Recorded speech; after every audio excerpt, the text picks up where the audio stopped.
Good evening. We begin tonight at 5 o'clock with developing news out of Albany. That's where officers shot and killed a man this morning. Albany police say this started with a call about a man with a gun who was distraught and might have been suicidal. Officers responded to Freeway Lakes Park just after 9:30 this morning for what they called a welfare check. They say the man was armed in his vehicle and family members were trying to communicate with him. Police say at one point while trying to talk to him, he aimed his gun at them.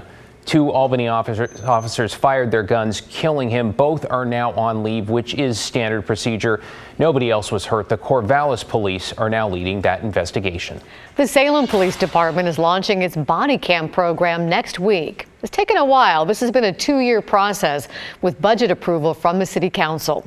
Thank you for joining us. I'm Laurel Porter. And I'm David Mulco. And especially following the death of Tyree Nichols in Memphis last month, these cameras and the departments that do not use them are once again back in the spotlight. Let's get straight to Brian Clerkley outside Salem Police Headquarters. Brian.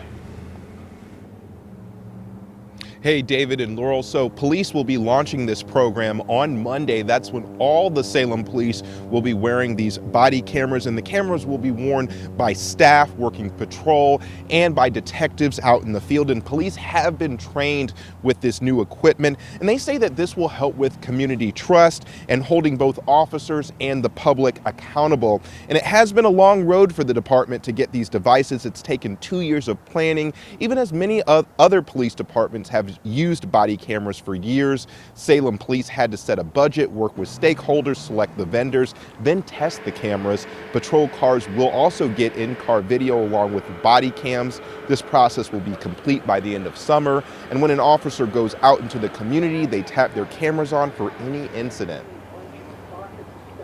After that, they would turn off their camera once they've separated from that incident, and then they could immediately view it. It's Bluetooth connected. For the first 60 days, if an officer forgets to turn their body video on, there is a grace period. If they deliberately deactivate their cameras, they will be disciplined. David Reinhold is the chair of the City of Salem Community Police Review Board, and says this is a step in the right direction.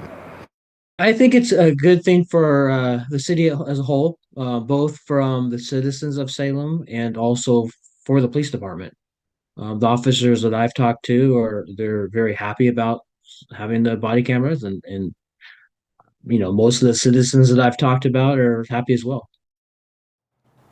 When it comes to other large departments and them getting body cameras, Vancouver police should be launching their program later this month, and the Portland police hope to have this in place by the end of this year. David, Laurel. Brian Clerkley reporting in Salem. Thank you, Brian.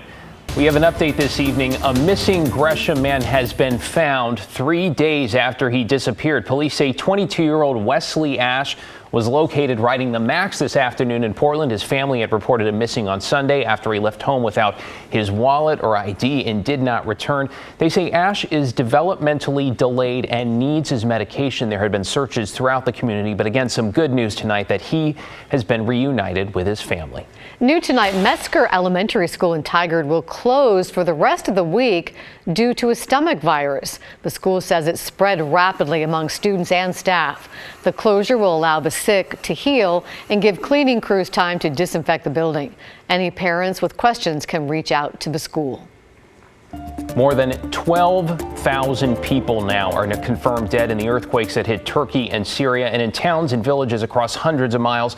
Search teams continue to look for signs of life in the rubble of thousands of toppled buildings. Adding to the challenge here, once again, overnight temperatures have dipped to well below zero, and despite international help, the overwhelming sense is that rescue crews are stretched thin, and many spots where people can still be trapped alive for some 72 hours now have not been checked. Pentagon officials today laying out how the U.S. military is trying to help. On February 7th, U.S. Rotary Wing assets based at Incirlik Air Base in Turkey began transporting first responders to the most impacted populations. In addition, DoD transported 2 civilian urban search and rescue teams from the United States to Turkey.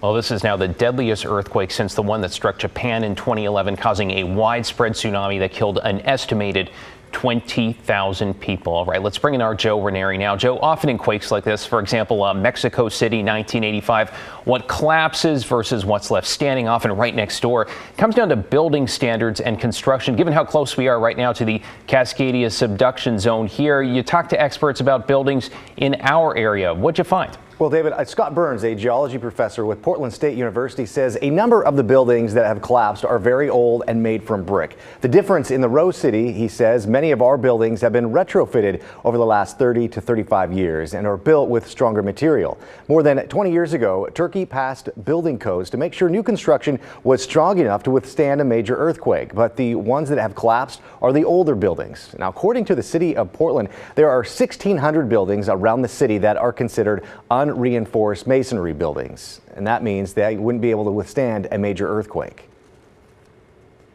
A lot of those older buildings would not do very well in the big one, the 9.0 that we would have here that we are preparing for.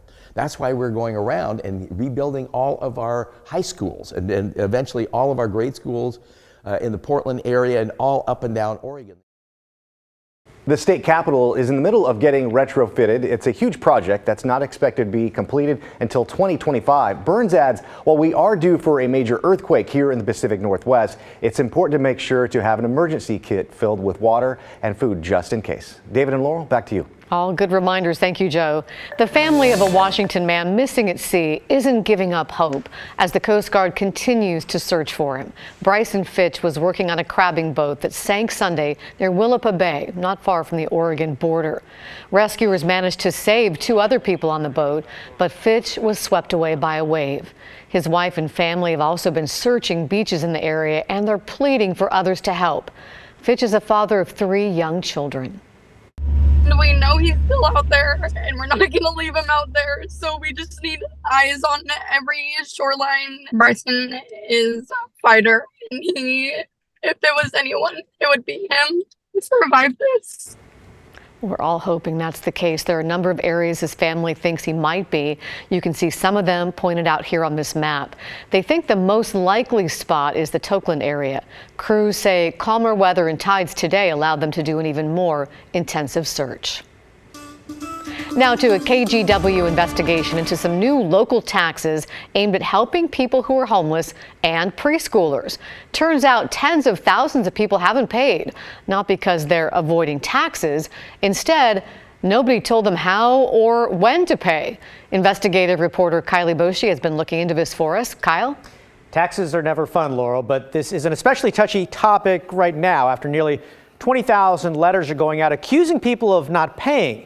Cindy Turner, she's one of them. She felt blindsided after getting a letter from the city of Portland claiming she'd failed to pay taxes. Well, it turns out the city was collecting on behalf of Metro. High-income households in Washington, Multnomah, and Clackamas County were expected to pay a new tax to fund homeless services. Cindy said she supported the tax but had no idea the bill was overdue. Nobody told her when or how to pay.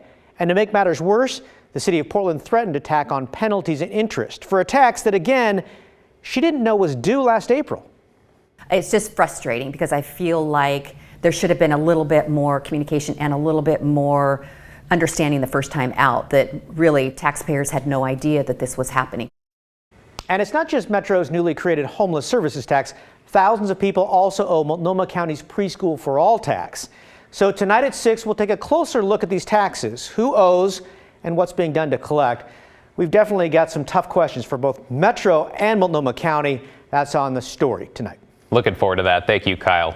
Oregon officials tonight are warning families this will be the last month they'll receive increased emergency food benefits. According to the state, this affects roughly 416,000 SNAP households. Now, after this month, the federal government will not allow Oregon to continue giving out the extra benefits. Those have been in place since April of 2020. Officials are urging families to plan ahead and say they can call 211 if they need help finding support. The city of Vancouver is saying no to super large warehouses, at least for the time being.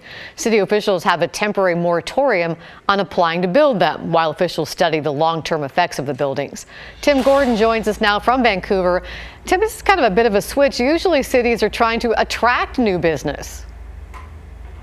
Yeah, that's certainly true, Laurel, but in this case, it's the type of business that these mega warehouses generate and the impact on a community that's a concern.